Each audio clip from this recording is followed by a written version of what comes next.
श्री रामकृष्ण वचनामृत परिच्छेद 26.5 तव कथामृतम् तप्तजीवनम् कविभिरीडितम् कल्मषापहम् श्रवणमङ्गलम् श्रीमदाततं भुवि गृह्णन्ति ये भूरिदा जना भुवि गृह्णन्ति ये भूरिदा जना।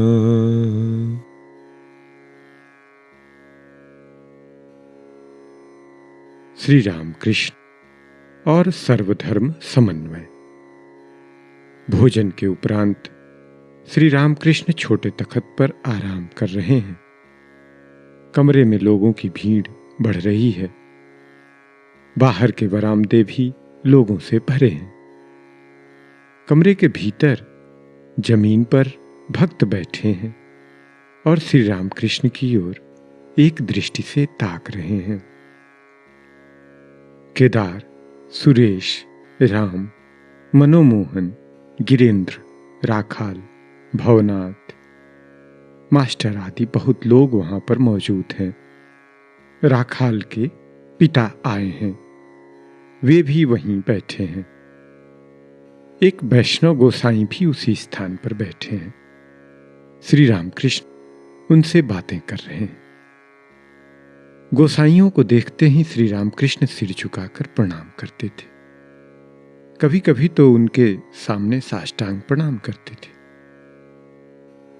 श्री रामकृष्ण: अच्छा, तुम क्या कहते हो? उपाय क्या है?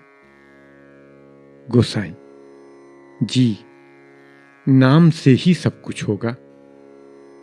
कलयुग में नाम की बड़ी महिमा है।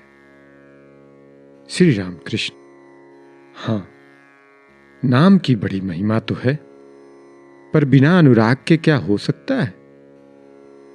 ईश्वर के लिए प्राण व्याकुल होने चाहिए। सिर्फ नाम लेता जा रहा हूं, पर चित्त कामिनी और कांचन में है, इससे क्या होगा? बिच्छू या मकड़ी के काटने पर खाली मंत्र से वह अच्छा नहीं होता, उसके लिए कंडे का ताप भी देना पड़ता है।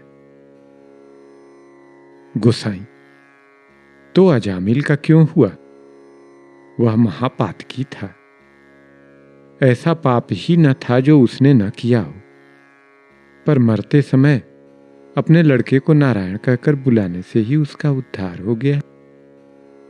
श्री रामकृष्ण: शायद अजामिल पूर्व जन्म में बहुत कर्म कर चुका था, और यह भी लिखा है कि उसने बाद में तपस्या भी की थी।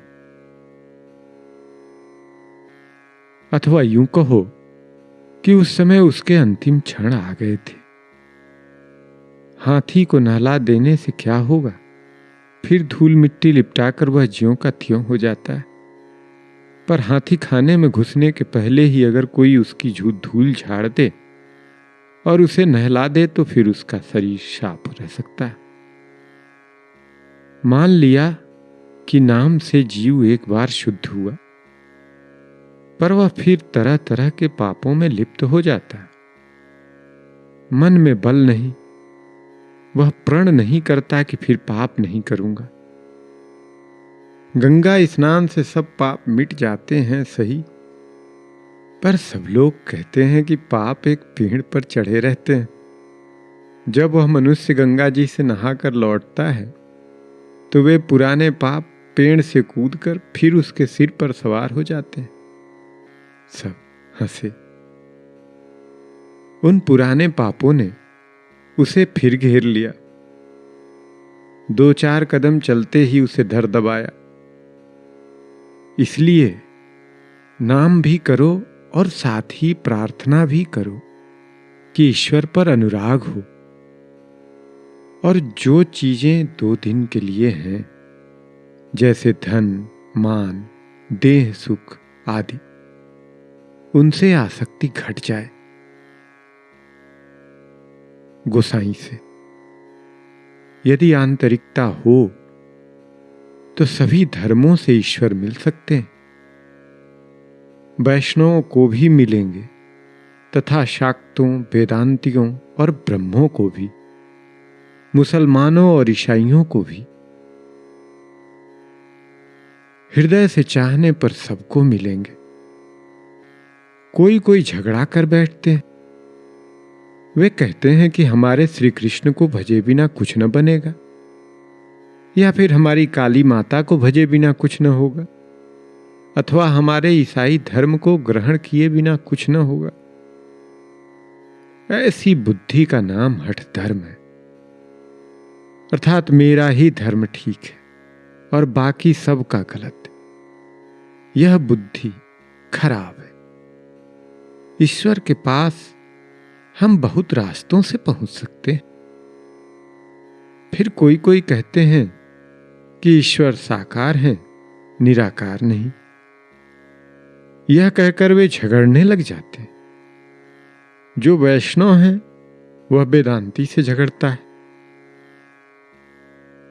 यदि ईश्वर के साक्षात दर्शन हो तो सब हाल ठीक ठीक बताया जा सकता है। जिसने दर्शन किए हैं वह ठीक जानता है कि भगवान साकार भी हैं और निराकार भी। वे और भी कैसे कैसे हैं यह कौन बताए। कुछ अंधे एक हाथी के पास गए थे। एक ने बता दिया, इस चौपाए का नाम हाथी है। तब अंधों से पूछा गया, हाथी कैसा है? वे हाथी की देह छूने लगे। एक ने कहा, हाथी खंभे के आकार का है। उसने हाथी का पैर ही छुआ था। दूसरे ने कहा, हाथी सूप की तरह है। उसके हाथ हाथी के कान पर पड़े थे। इसी तरह किसी ने पेट पकड़कर कुछ कहा, किसी ने सूंड पकड़कर कुछ कहा। ऐसे ही ईश्वर के संबंध में जिसने जितना देखा है उसने यही सोचा है कि ईश्वर बस ऐसे ही है और कुछ नहीं। एक आदमी शौच के लिए गया था। लौटकर उसने कहा, मैंने पेड़ के नीचे एक सुंदर लाल गिरगिट देखा। दूसरे ने कहा, तुमसे पहले मैं उस पेड़ के नीचे गया था, परंतु वह लाल क्यों होने लगा? वह तो हरा है, मैंने अपनी आंखों से देखा है। तीसरे ने कहा, मैं तुम दोनों से पहले गया था, उसको मैंने भी देखा है, परंतु वह न लाल है न हरा, वह तो नीला है। और दो थे, उनमें से एक ने बताया पीला और एक ने खाकी। इस तरह अनेक रंग हो गए। अंत में सब में झगड़ा होने लगा। हर एक का यही विश्वास था कि उसने जो कुछ देखा है वही ठीक है। उनकी लड़ाई देख एक ने पूछा, तुम लड़ते क्यों हो? जब उसने कुल हाल सुना तब कहा, मैं उसी पेड़ के नीचे रहता हूं और उस जानवर को मैं खूब पहचानता हूं। तुम में से हर एक का कहना सच है। वह कभी हरा, कभी नीला, कभी लाल, इस तरह अनेक रंग धारण करता है। और कभी देखता हूं कोई रंग नहीं, निर्गुण है। साकार अथवा निराकार। गोस्वामी से ईश्वर को सिर्फ साकार कहने से क्या होगा? वे श्री कृष्ण की तरह मनुष्य रूप धारण करके आते हैं, यह भी सत्य है। अनेक रूपों से भक्तों को दर्शन देते हैं, यह भी सत्य है। और फिर वे निराकार अखंड सच्चिदानंद हैं, यह भी सत्य है। वेदों ने उनको साकार भी कहा है, निराकार भी कहा है, सगुण भी कहा है और निर्गुण भी। किस तरह जानते हो? सच्चिदानंद मानो एक अनंत समुद्र है। ठंडक के कारण समुद्र का पानी बर्फ बनकर तैरता है। पानी पर बर्फ के कितने ही आकार के टुकड़े तैरते हैं। वैसे ही भक्तिहीन के लगने से सच्चिदानंद सागर में साकार मूर्ति के दर्शन होते हैं। वे भक्त के लिए साकार होते हैं। फिर जब ज्ञान सूर्य का उदय होता है तब बर्फ गल जाती है। फिर वही पहले का पानी ज्यों का त्यों रह जाता है। ऊपर नीचे जल ही जल भरा हुआ है। इसीलिए भागवत में सब स्तव करते हैं, हे देव तुम ही साकार हो, तुम ही निराकार हो। हमारे सामने तुम मनुष्य बने घूम रहे हो, परंतु वेदों ने तुम्ही को वाक्य और मन से परे कहा है। परंतु यह कह सकते हो कि किसी किसी भक्त के लिए वे नित्य साकार है। ऐसा भी स्थान है जहां बर्फ गलती नहीं, स्फटिक का आकार धारण करती। केदार। श्रीमद् भागवत में व्यास देव ने 3 दोषों के लिए परमात्मा से क्षमा प्रार्थना की है। एक जगह कहा है, हे भगवान तुम मन और वाणी से दूर हो, किंतु मैंने केवल तुम्हारी लीला, तुम्हारे साकार रूप का वर्णन किया, अतएव अपराध क्षमा हो। श्री रामकृष्ण। हाँ, ईश्वर साकार भी हैं और निराकार भी। फिर साकार निराकार के भी परे हैं, उनकी इति नहीं की जा सकती। राम कृष्ण शरणं शरण्ये, राम कृष्ण शरणं, राम कृष्ण शरणं, राम कृष्ण शरणं।